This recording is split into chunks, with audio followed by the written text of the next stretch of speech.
government wants to get you, they find something on you. And that something can be anything. Our federal laws have become an accordion, and so they will find something like, they'll call you on a Sunday morning, they'll say, do you know so-and-so? If you lie, you're guilty of, you are prosecutable for a felony. It's called making a false statement. If you make a false statement, it carries up to 5 years. So if the government wants to get you, they then come to you and they say, we're charging you with a crime, it carries 5 years. You're facing 5 years of your life. Or they say, you can plead guilty to a felony and we'll give you 6 months. Now, I would submit that whether or not you're guilty, and even if you have an 80% chance of winning in court, it's going to cost you a whole lot of money. They will deploy a massive amount of resources against you. They will produce a jury that may not understand the complexity of your case, and you have the government saying that you're guilty. It is often a rational decision to say, I'll take the 6 months. Even though you have a good chance to win in court. Now, in the confinement center, I discover a whole bunch of people very different than me, and in there is an underlying ideology, a kind of way of seeing the world. It's the criminal perspective. A little bit different than the highbrow financial perspective you were getting a little earlier today. But somewhat worth considering. So the criminal perspective, which is very eye-opening to me, goes something like this. Dinesh, you have been in America in a very rarefied environment. Your patriotism is based on that. Here you are in the intellectual world, and you're debating with a bunch of liberals, and you believe in freedom, and they believe in justice, and you act as if American politics is a debate between two groups of people who have rival ideas. The criminal perspective is that that is pure bullshit. That in reality, politics is not motivated by that at all. In reality, politics is motivated by the same combination of greed and fear, of envy and hatred, of deep human motives that are primal, that drive people on both sides. And that if you don't see that, you end up actually twiddling your thumbs when the country is changing right under you. The perspective of the criminals who were with me in the confinement center is that, yes, we're criminals, and yes, we did it, and yes, we deserve what we're getting, but we're not the biggest criminals. The biggest criminals are actually out there. And what actually makes us kind of dumb is that those are the guys who get away with it. Those are the guys who never get caught, and actually they've figured out to do stuff far worse than anything that we do, but they figured out how to do it legally, or they figured out how to live above the law. Reminds me of a small anecdote I once read. In fact, this is in Augustine's City of God, where Alexander the Great discovers that there is a little malicious pirate who's out on the ocean infesting the sea, boarding ships and raiding them. And Alexander sends out his troops, and they grab the pirate and bring him in, and Alexander goes, what the heck is your idea, infesting the sea and robbing people? Where did you get such a cockamamie idea? And the pirate goes, I got it from you. Because that's what you do. Except you've got a big army, you've got a big navy, and that's why you're called the great emperor. You're doing on a big scale what I'm doing on a small scale. But because I'm doing it on a small scale and I get caught, I'm called a pirate. Because you get away with it, you're called an emperor. Now, point to be made here is this. And that is, we're talking about see what's happening in the world, try to figure out what's going on. Our wealth and our economy is in danger from a movement and a set of ideologies and a group of people who actually want to take it. Now, they don't want to take our income. We're often thinking, oh, the top tax rate, marginal tax rate was 28% in 1986 under Reagan. It's gone up to 37%, and maybe they're going to raise it to 40%. No. The people that I'm talking about don't care about your income. They want to take your wealth. And they actually want to take the entire wealth of the United States. They're stealing the country. And what I mean by stealing the country is they don't actually want all the cash, but they want to control it all. They want to control every industry. They want to control the energy industry. They want to control the banks, the insurance companies, the financial institutions, every college and university in the country, the entirety of elementary and secondary education, whole sectors of the economy, every hospital, every doctor, every healthcare center, they want to control it all. They don't want to create the wealth. They don't actually know how to. But they don't believe they need to. They believe that somebody else can create the wealth, and then they step in and direct it. This is the great fight that's going on in the United States, and I want to actually situate it in the great sweep of American history. The United States was founded 200 or so years ago as a unique type of society. Before the United States, the normal way of acquiring wealth was by confiscation. People took it.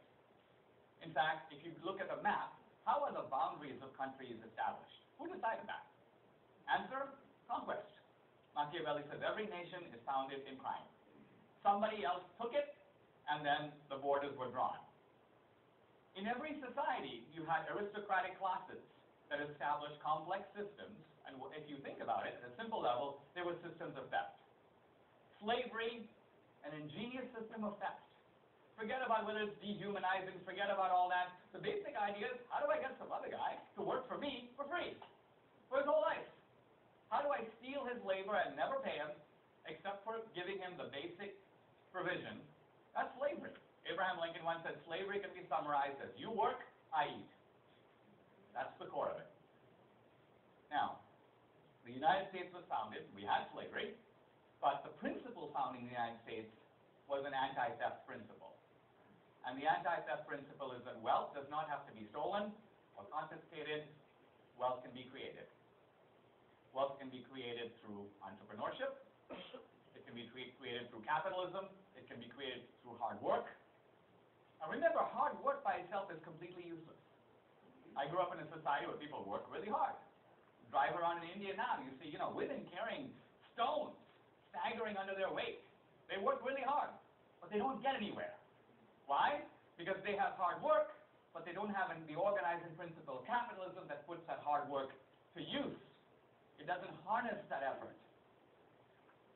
Now, starting about 100 years ago, actually started with Marx, you began to see a movement that is a movement to promote theft disguised as social justice.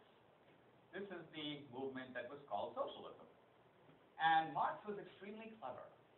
We don't even realize how clever he is. Marxism is discredited. Marxism is gone. Well, Marx invented a lot of the arguments that are still with us today. And the core idea of Marx is worth considering because it's not that easy to refute. Basically what Marx says is if you take a company, let's say a company that builds cars, Marx says that company is divided into two components. You have capital, and then you have labor. Capital is controlled by a group of people that can be called capitalists. They're the ones who supply the capital. They're the ones who have the money. And then you have the guys who do the work. That's labor. Now Marx says that basically when a laborer comes to get a job, he bargains for a certain wage. And he sets that wage according to what he needs in order to live. So let's say he needs $10 an hour or $15 an hour to live. The capitalist says, okay, we'll pay you $15 an hour. And the laborer goes, great, I have a job. But then the capitalist creates products and sells them and gets money, but that money generates a profit. Marx calls that profit surplus value. And Marx says that that profit has been created by the laborer over and above the $15 that the laborer has been paid. In other words, the employer doesn't say, I'm paying all these laborers $15 an hour, I'm going to use that $15 to set my price. The capitalist charges as much as he can. And therefore there's a gap between his costs and his revenues, and that difference is called profit. And Marx says, the big question in every society, who gets that? Who gets that surplus value? And Marx says it belongs foursquare to the labor that made the product. But the greedy capitalist, the selfish son of a bitch, who supplied only the capital, and who is entitled only to the interest on that capital, the same as if he put that money in the bank. That's what he deserves. But he swoops in, he grabs it all, and he takes it. But it doesn't belong to him. He's a thief. is the job of socialism to rectify, preferably by peaceful means, but if not by force, not in fact, but in the whole, to the laborers who produced it. That is the core of Marxist economics. Now, fast forward to a theme that we've heard very much in our politics. It was started by Obama, was echoed by Hillary and so on. It's the theme very simply, you didn't build that. You didn't build that.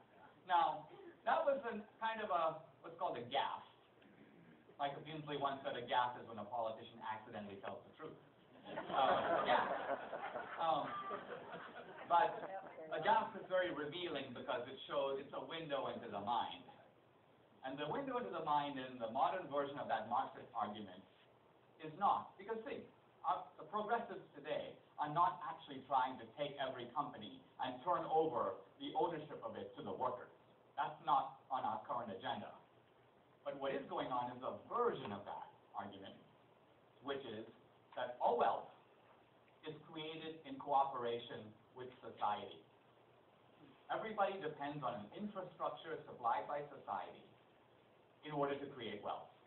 And since that is the case, the greedy capitalist once again has no right to simply claim the profits of enterprise for himself or herself or even for the shareholders, because society has every right to step in and take its fair share, i.e. its contribution to what has made these companies into what they are. So we actually now have an argument rooted in justice for seizing wealth. Seizing not income again, but seizing wealth. Because wealth is really what's at issue, and actually all the inequalities that are complained about in our society are greater on the scale of wealth than they are on the scale